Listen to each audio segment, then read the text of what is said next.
with Kerouac. Get a little smashed with Ogden Nash. Start to read with Danielle Steele. Slosh some gin with Anna Eastman.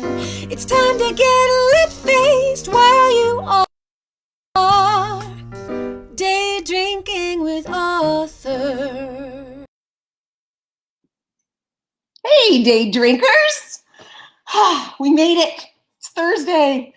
It's a dreary one here, and I hope it's not dreary where you are, but it makes it a particularly sweet day for our drink and for our guest, to have our lovely sunshiny guest. So when I was like a baby author and I first signed my first contract, I thought that signing that contract, particularly for romance, was going to kind of change me. And I thought I would become more glamorous. I thought I would be smarter. I thought I would learn how to like flirt with strangers who are running for political office.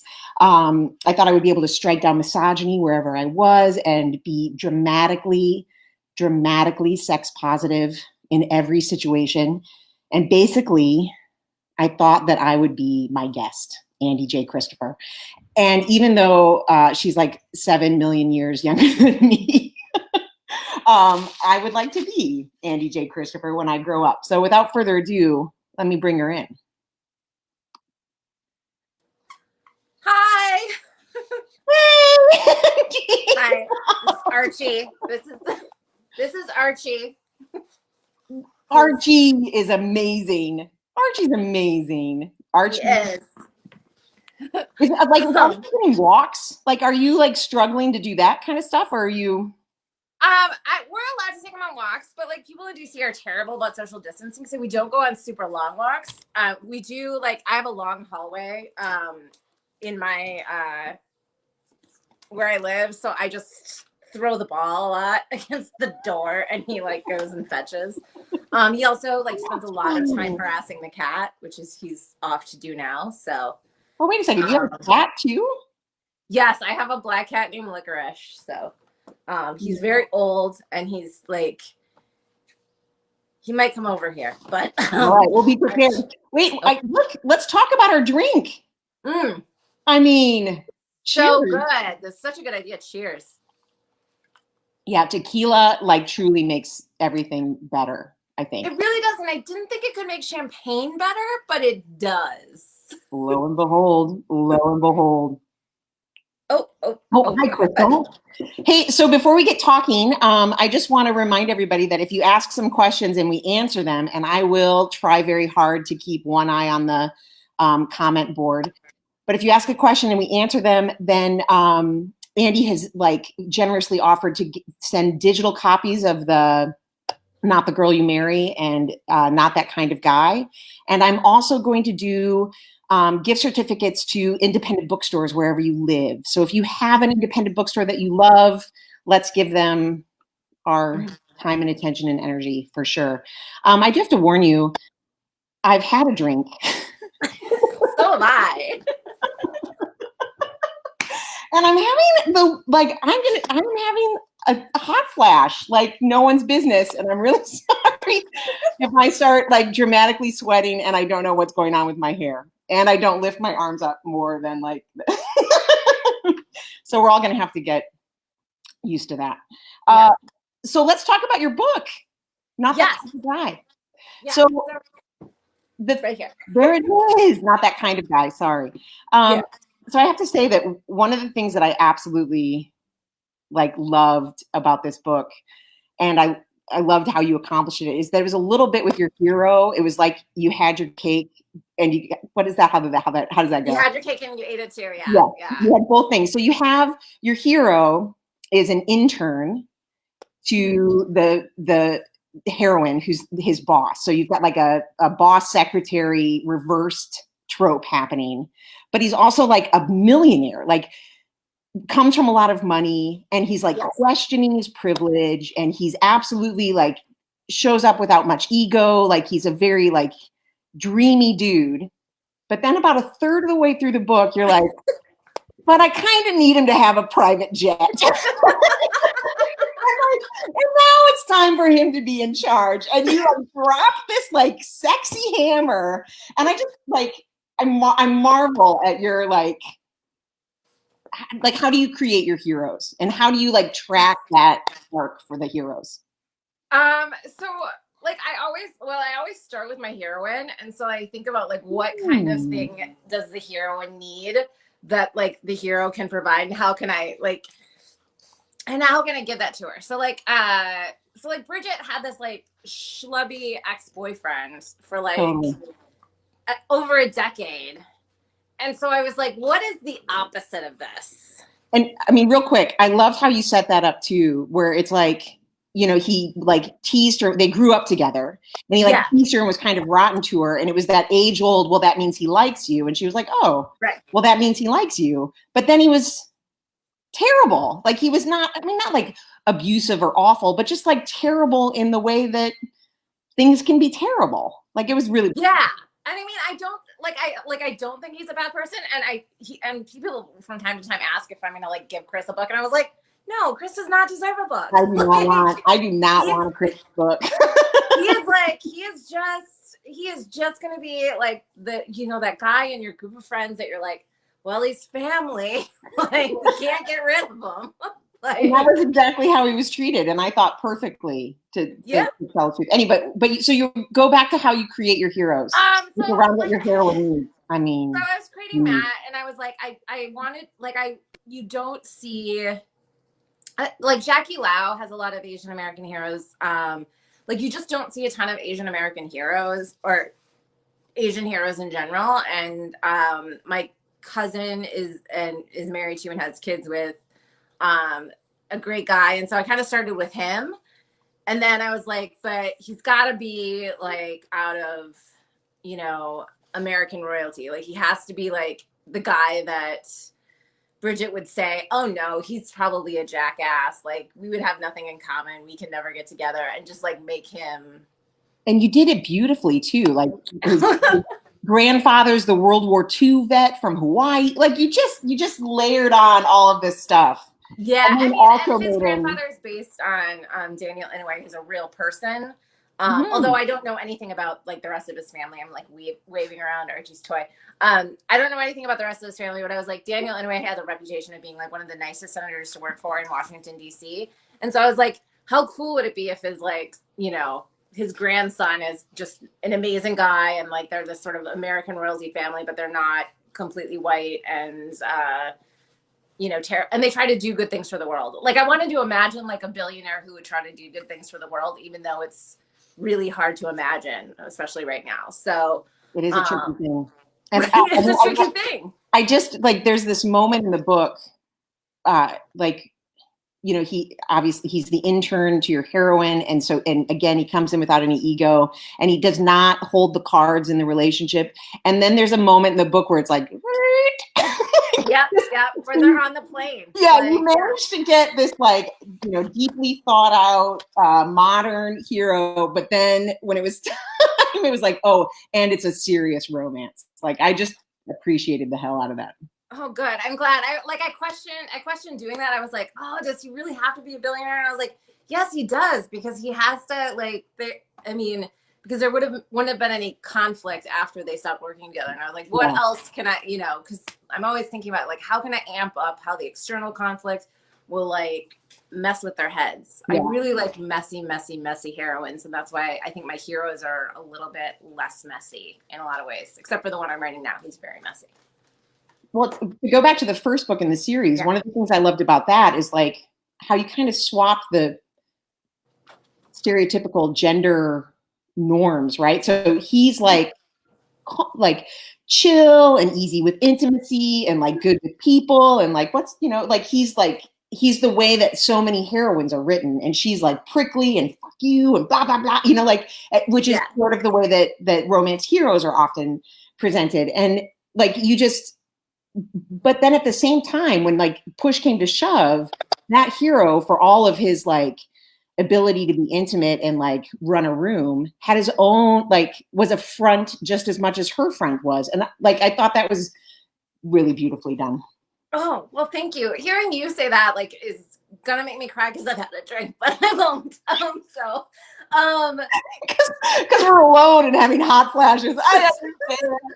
We're alone. My dog is currently humping my cat. Like, it's a lot. It's a lot. No.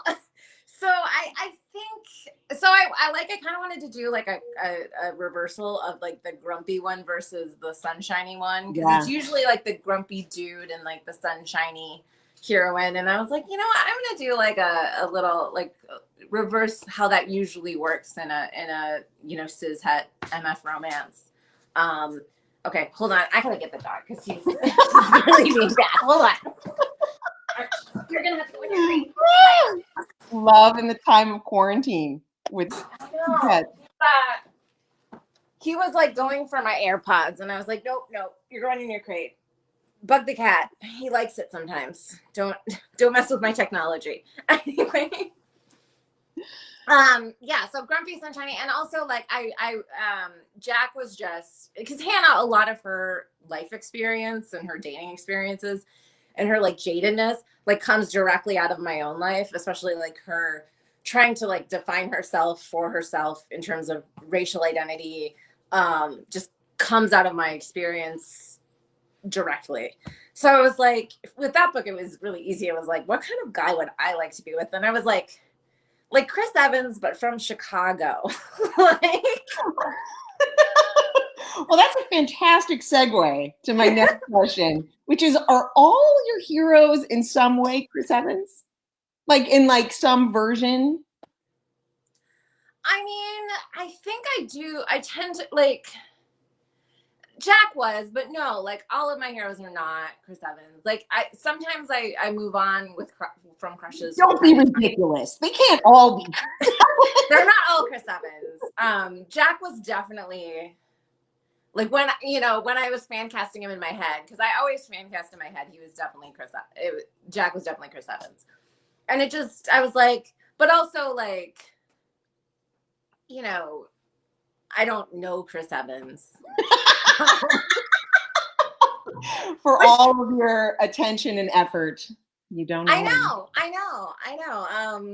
So I don't know him. So like, it's like the idea, the archetype of like the Chris Evans type of guy. Cause I mean, I feel like, each Hollywood Chris and some other guys and like Tom Hardy and some other guys, they're like archetypes of like romantic heroes that we all sort of like crush on in our heads. So it's like, he's like the archetype of the Chris Evans. Matt's, he's more in the like, I like sort of based how I felt like he looked in my head on this Japanese Brazilian model, but he's sort of like the more John Cho type hero. Like he's got that, he's a little bit drier, I think, than Jack. So are you able to like, can you get very far in a book until like, you have to have them sort of cast in your head before you can go any further? No, not at all.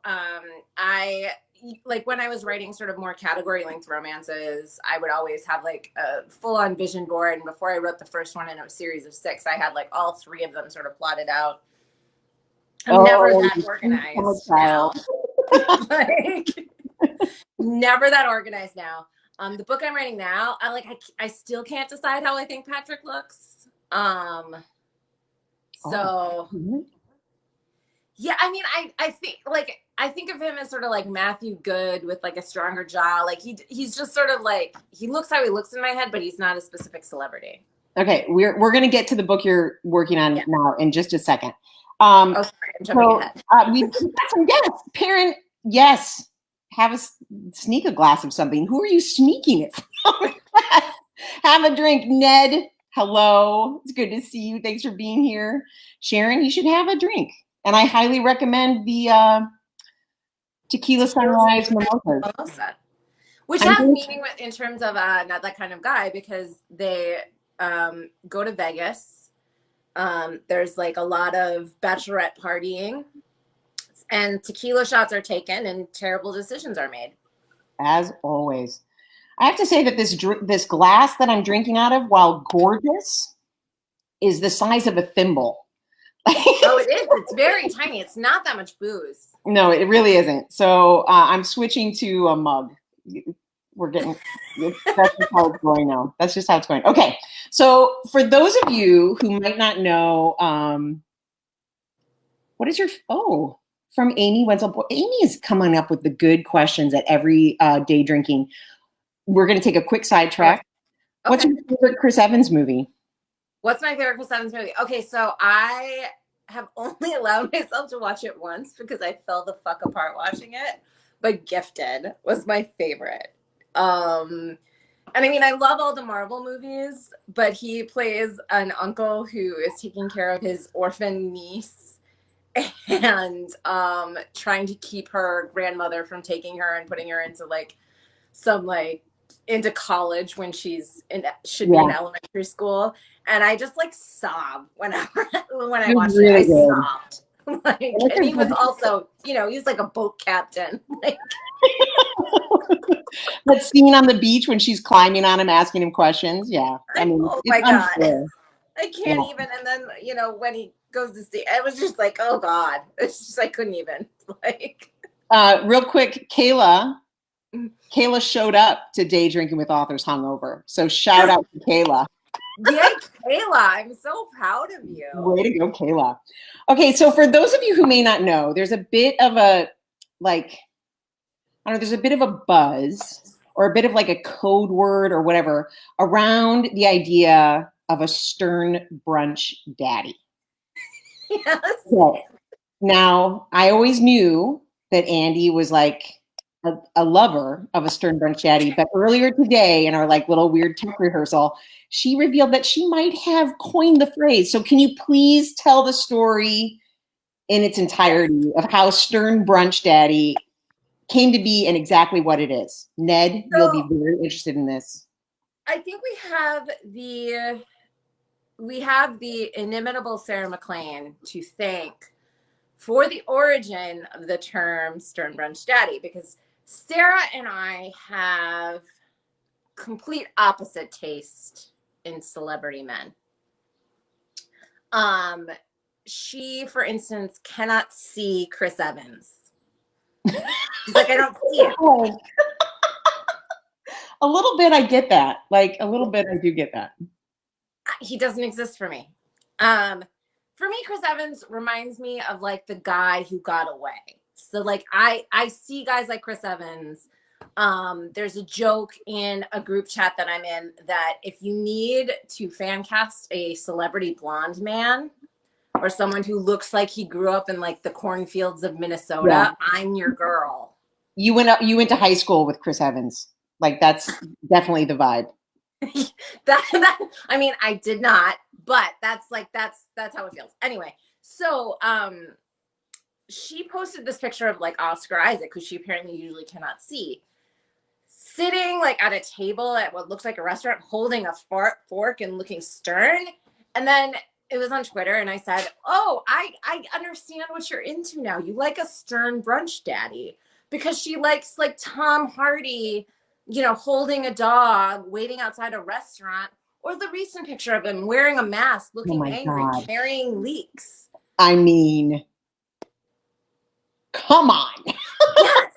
So like a Stern Brunch Daddy. So like someone who, children cover your ears, looks like he would make sure your mimosa was never empty, but would also maybe spank you until you cried. So it's just like the balance of like, he's comfortable in like the sort of domestic world, but he's also like a total hard ass when needed, like a magician in the bedroom. So that's the origin of the Stern Brunch Daddy. So yeah. And so now like everyone, generally, says, is this like, sends me pictures. Is this a Stern Brunch Daddy? And I adjudicate that issue pretty regularly. I mean, among the Hollywood Chris's, I feel like the only one who even comes close is like a Chris Pine hungover at a Hollywood diner. There's some pictures of him like sitting at breakfast with like, 5 days of scruff. And I was like, yeah, he's going to tip really well, but not actually make eye contact or be super. Yeah. Okay. It's funny because I've made up this quiz of like, are they a Stern Brunch Daddy? And now that you've said this, I'm embarrassed about the quiz, but I'm pressing on. All right, I'm into it. I'm ready. Okay, so I do have, and anybody who has a question about a celebrity, a musician, are they a Stern Brunch Daddy? Please drop their names in the comments. I am trying to keep one eye on it. If you get mentioned, you could win some books or a gift certificate to an independent bookstore, and who doesn't want that? Okay, are you ready? They can also be of any gender. So good, because all right. I got a bit kind of caught up in that they had to be older than me, which then definitely made them daddy. So okay. All right. I'm going to give you an easy one, or maybe not. I don't know. Stanley Tucci. He can be. I think he's like a subgenre. He's like a cocktail hour daddy, a Stern cocktail hour daddy. Because you've seen those videos of him making a drink for his wife. Yeah. And I'm like, and it's very specific. And don't mess around. Don't buy the cheap vermouth. No, don't mess around with the cheap vermouth. Like he will. Like he seems like if you bought cheap vermouth, that might be grounds for punishment. We're gonna have to talk about that. He's cheap vermouth, but he's in there. He's in there. Okay. All right. And I this might be a bit of a stretch. It's a well-known guy in Canada, and I'm not sure. Dan Levy. Daniel Levy? From Schitt's Creek? Yes. He's not a Stern Brunch Daddy. I don't think. He could still get it, but okay. I thought that he might fall in that direction. Yeah, I mean, you, David. But I love him. No. Yeah, I mean, he's one of my favorite characters on TV, and the fact that he created that show with his dad is just like, I love him. I love his dad. Like, I'm super excited for what he does next when we can all leave the house. Yeah, agreed. Okay, I gotta rewatch Schitt's Creek. Okay. Guy Fieri.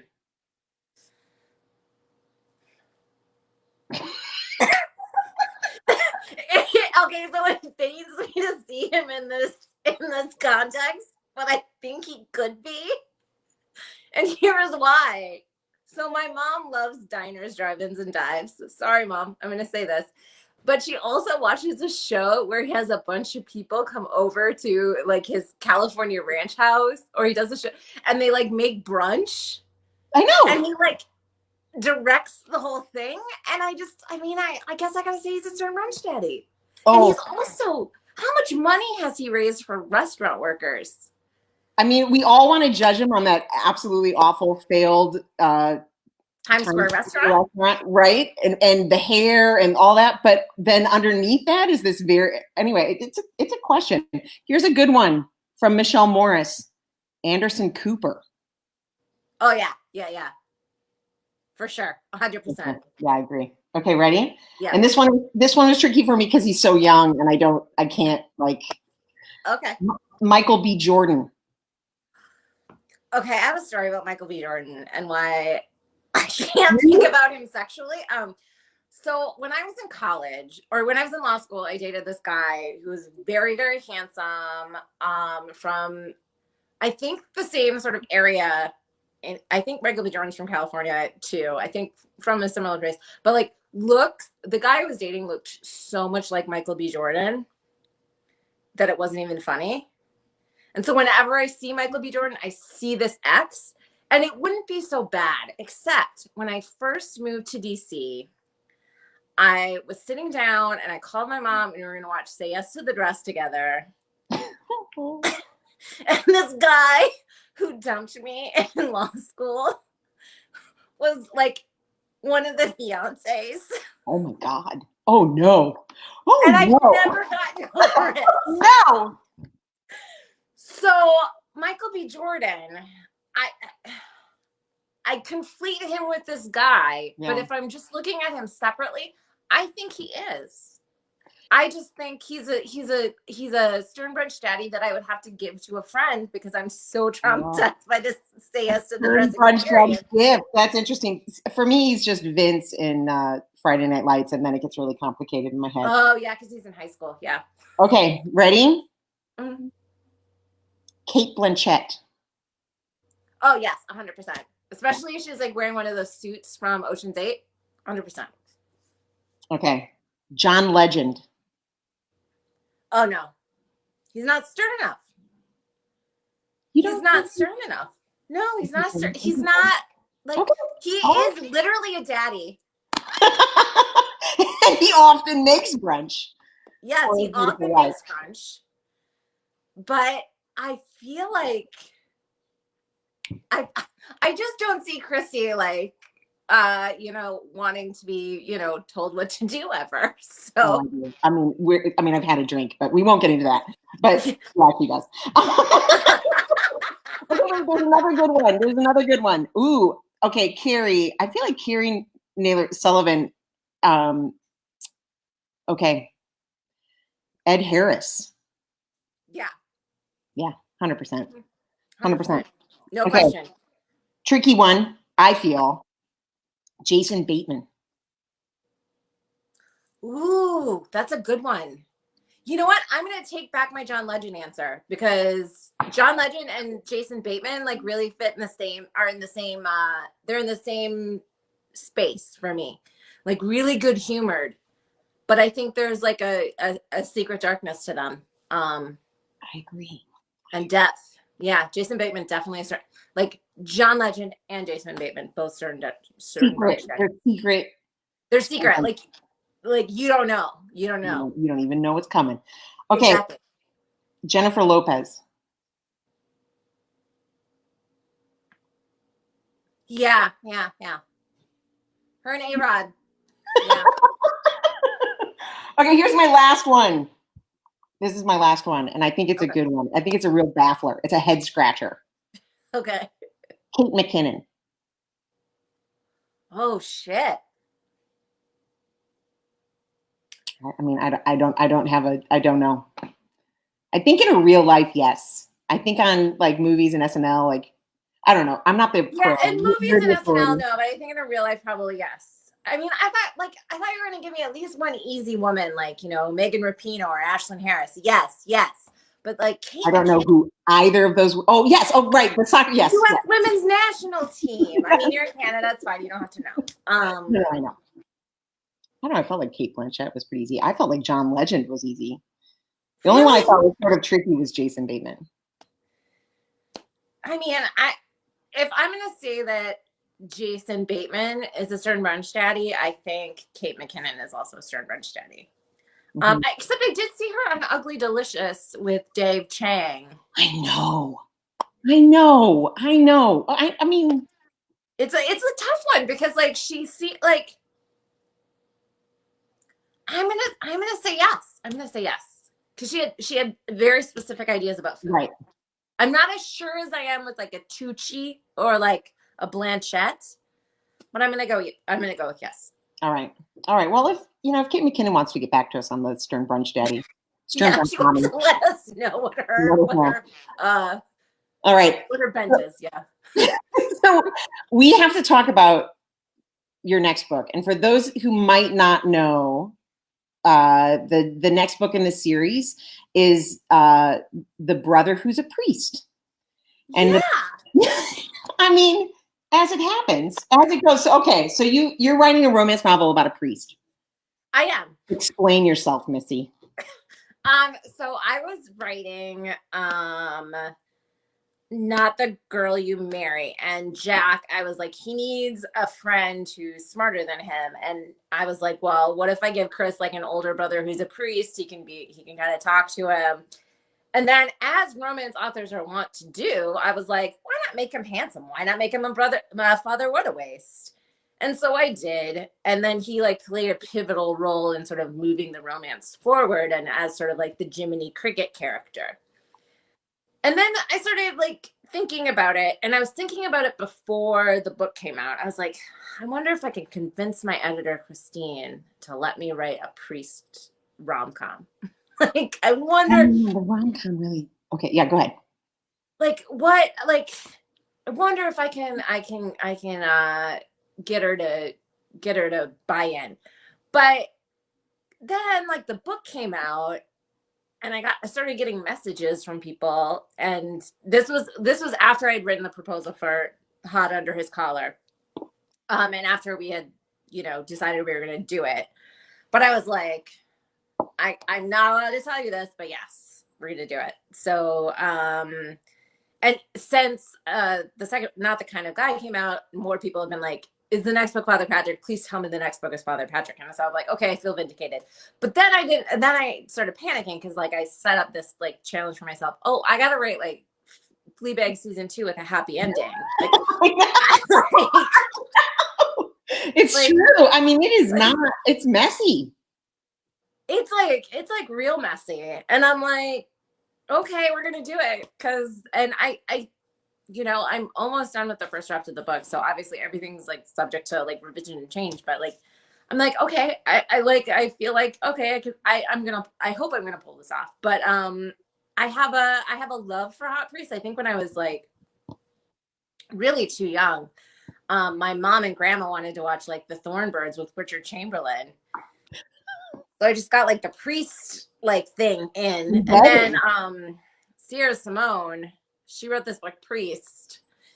And it's basically, I think to this day, the hottest book I've ever read. Like, I was, like, reading it on, like, the DC Metro as I'm, like, paging through, like, pages on my phone, turning bright red. Because, like, wow. So Father Bell was, like, in my head. And then I was like, well, could I write a rom-com with the priest? And then, like, Fleabag season 2 came out, and I was like, it's very popular. My editor is gonna, like, think this is, like, it's in the zeitgeist. Like, the hot priest is a thing. So yeah. She, like, she made sure she hit the nail on the head, making sure that was never to be forgotten. Correct. So I was like, I need to, like, so it's all down to, like, okay, so what is, like, the promise of the premise? Because now this is going to be a trope. Because there's, like, there's more than just priest romance novels, to varying degrees of, like, plausibility. Yes, definitively, there are more than priest romance. You're right. Like, there's more than priest as the priest romance novel. So, like, I was like, okay, all right. So I'm excited. Father Patrick, he's been a popular character.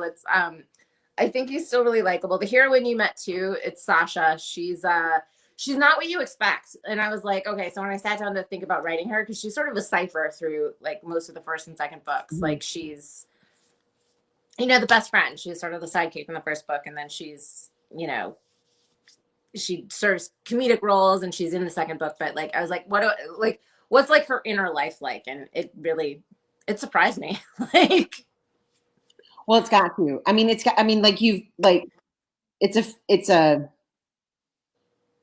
can't serve up a hot priest leaving the priesthood for, like, a blasé character. It's got to be exciting. 100%. Yeah. I mean, she's definitely twisted. Her family's terrible. Like, but she's like, but she still is that. She still is the person she was in the first book. She's still, like, a very supportive friend and a kind human being. But, like, I was like, oh wow, she's a little twisted in her head. So look what happened. Look what happened. When I was in 7th grade, like, I was the kid who was reading more than anybody else. So my English teacher, Miss Nelson, gave me the Thornbirds and Ordinary. 7th grade? Yeah. The Thornbirds and Ordinary People. And to this day, I feel like that moment. And then also at the same time, my mom and I watched An Officer and a Gentleman. Okay. And I feel like those 3 things, like, created my entire romance writing persona. It was like addiction and hard times, forbidden love, and Richard Gere. I don't know. Oh my God, is Richard Gere a Stern Brunch Daddy? I mean, I think he was in the day. Like, I don't know about now, but he was in the day. Like, yeah. Like, I mean, mean, like, let's think back to Pretty Woman. Like, he's like, you know, Oh my God, the sternest. cutting your pancakes. He's a Stern Brunch Daddy. Yeah. Stern Brunch Daddy. Mm-hmm. I'm sorry, I'm just looking through. Oh, Ned Perry wants to know if Ellen is a Stern Brunch Daddy. And I'm assuming that he's talking about Ellen DeGeneres. I just watched this clip today. Like, instead of working, I was just watching YouTube clips where Brad Pitt's on the show. Oh, we're.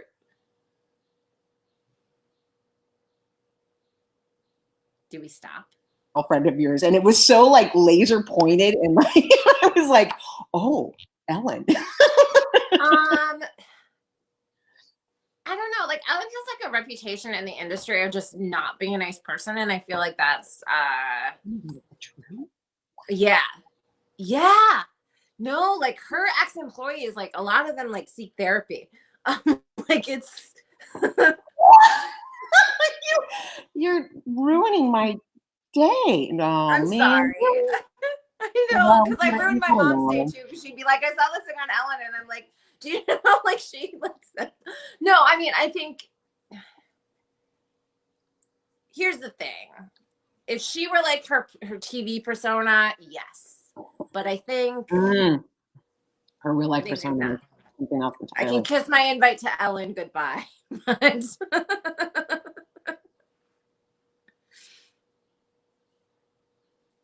Oh, wait, you're a little bit frozen. And here we are at 40. We're going to call it the quits. So, but tell me, when is Hot Priest coming out? Not until next summer. So July 2021. So just in time to maybe leave our houses. Well, until then, pick up Not the Girl You Marry and Not That Type of Guy. You won't regret it. They're great. They're great absolute twists on romance novels. Those of you who like threw out some good names for Stern Brunch Daddies, I'll be in touch to give you some information about winning a book or winning a gift card from a local bookstore, depending on where you are. Andie J, what does J stand for? It doesn't stand for anything. I was like, I need a middle initial. Like, it's a nom de plume. Bravo. I mean, I know. By the way, I did not mention this like either this morning or now, but congrats on hitting the USA Today list this week. Thank you. Sisters. Like, that's amazing. Fun. It's pretty, I mean, yes, thank you. The McAvoy sisters hit the USA Today bestseller list. And actually, I'll show you a picture of my table, even though I said we were going to stop, but I don't know why. Yeah. So my next women's fiction book is part of the Brendan Novak book club.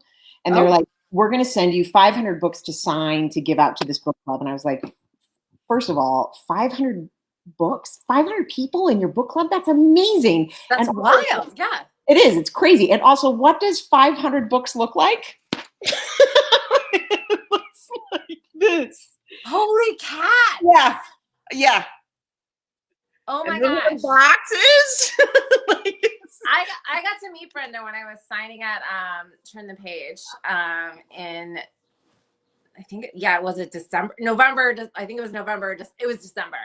And she's so kind. She is the classiest act. Yes. Like she is old school class act, that lady. I'm so grateful. She's it starts with an N, and I'm usually sitting next to her at book signings, and it's been a privilege for many, many years, for sure.